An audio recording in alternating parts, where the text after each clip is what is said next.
Well, hello, Leadership Network and other pastors that are listening in this Conference of the Nines. My name is J.D. Greear, and I am the lead pastor here at the Summit Church in Raleigh-Durham, North Carolina.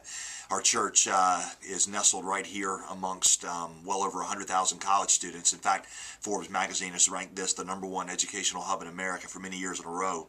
So we have a pretty wide open mission field when it comes to college students. It makes for a pretty interesting challenge to church unity when you have UNC and Duke students and NC State students all in the same place, but it means we have a lot of potential missionaries. We feel like our goal is to raise up students who don't know God at all to sending them out as church planters.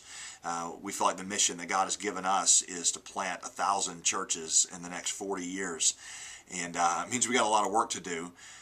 But the fact that we have a lot of college students means that we have a lot of potential church planners. In fact, we tell them that unless they've heard from God otherwise, they need to plan on spending 2 years after they graduate overseas somewhere in one of our church plants or in one of our church plants here in the United States. We call that the Mormonization of our church. I want to talk to you in the 7 minutes and 46 seconds that I have remaining about something very central to the ministry as I've begun to understand it. And that is, I want to make a case to you about what the center of all of our ministries as churches ought to be. I know that churches have a lot of different things. Sometimes they like to emphasize things they build their church around. Some churches are really into racial reconciliation. Some are really into social justice and serving the needs of the poor. Some are into relevant family ministry. Some are into discipleship. But I want to make a case to you that the center of our ministries has to be, as Jesus, I believe, instructed, has to be the proclamation of the gospel. In Acts chapter 1, the disciples had a pretty interesting discussion with Jesus. They come together with him on the mountain, and right before he leaves them, they ask him a question. They say, "Lord, at this time, will you restore the kingdom to Israel?" They had some theological questions, or I believe the term is eschatology. Jesus didn't answer them really as they wanted. He didn't, say, "Well, hang on, my servant Tim LaHaye will write some books and clear all these eschatology questions up." No, he said, "You are to go and you are to be my witnesses." What is interesting to me is that at that point, Jesus did not look at the disciples and say, "Guys, am I supposed to restore the kingdom? Building the kingdom is your job." No, he said, really, your primary task is to be a witness to me. Preachers of the gospel. You see, the gospel is primarily an announcement about what Jesus has done. As we know, the word gospel was not an exclusively religious word. In fact, its origins were in Greek wartime. Whenever a general would win a battle, he would often send news of that victory by means of a gospel carrier, an evangelist who would go to the cities that he had protected or that he had liberated, and he would say that the gospel carrier would say, "I bring you the gospel, the good news of General so-and-so. The general has won the battle. You are no longer slaves. You no longer need to live in fear. You are free men." Well, in the same way, Jesus' apostles and we were sent out with an announcement about what he had done.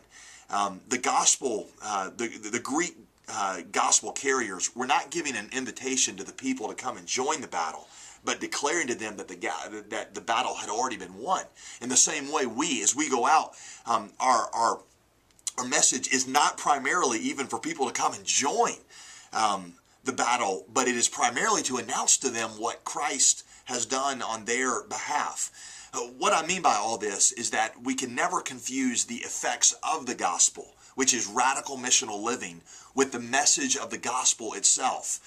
Serving the poor, racial reconciliation, growing in our knowledge of doctrine and theology, discipleship living, the radical generosity. Those are the effects of the gospel, but those things are not the gospel itself.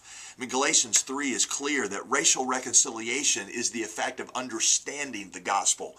Radical generosity to the poor is the effect of understanding the gospel. The reason I say all this is because anytime we preach a gospel that is more about what we are to go and do for God rather than about what God has done on our behalf, we have preached a false gospel.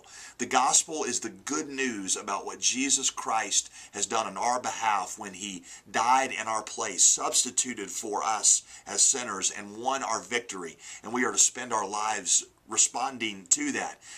That's why I think Paul would have made statements like he did in 1 Corinthians 2:2, that he determined to know nothing among anybody except Jesus Christ and him crucified.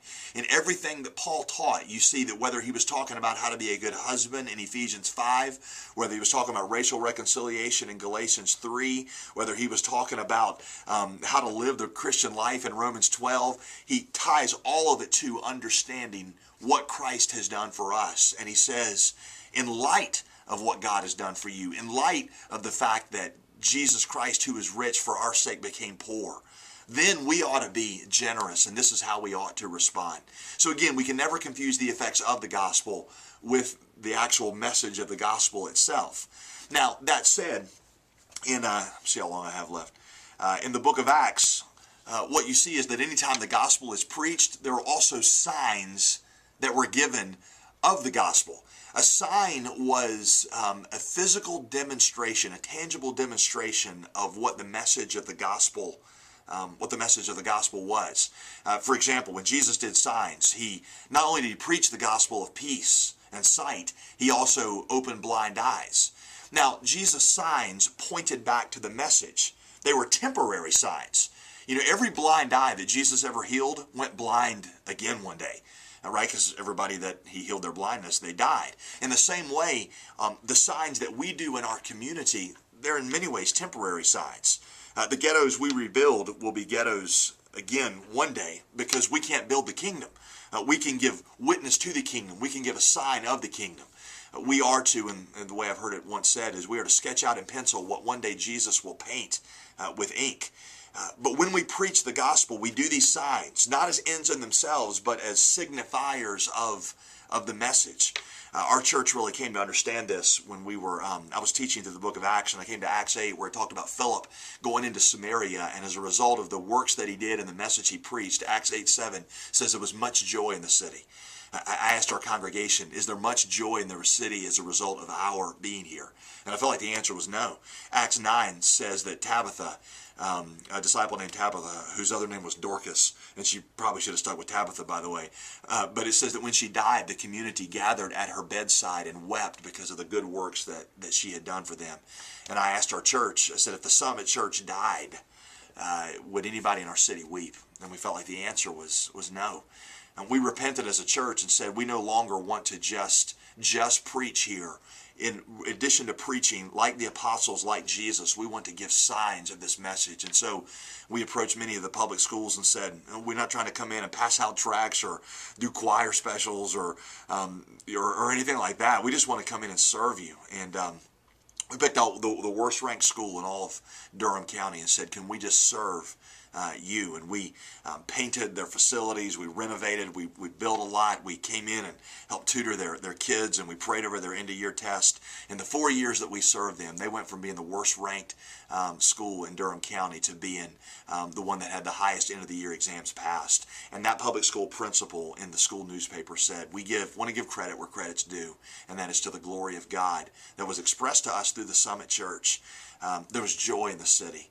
So I say all this to say I would encourage us, after the pattern of Acts, that the gospel be central in our message, that in all the ministry we do and all the feeding of the poor, we not lose sight of the fact that the gospel is an announcement about what Jesus did.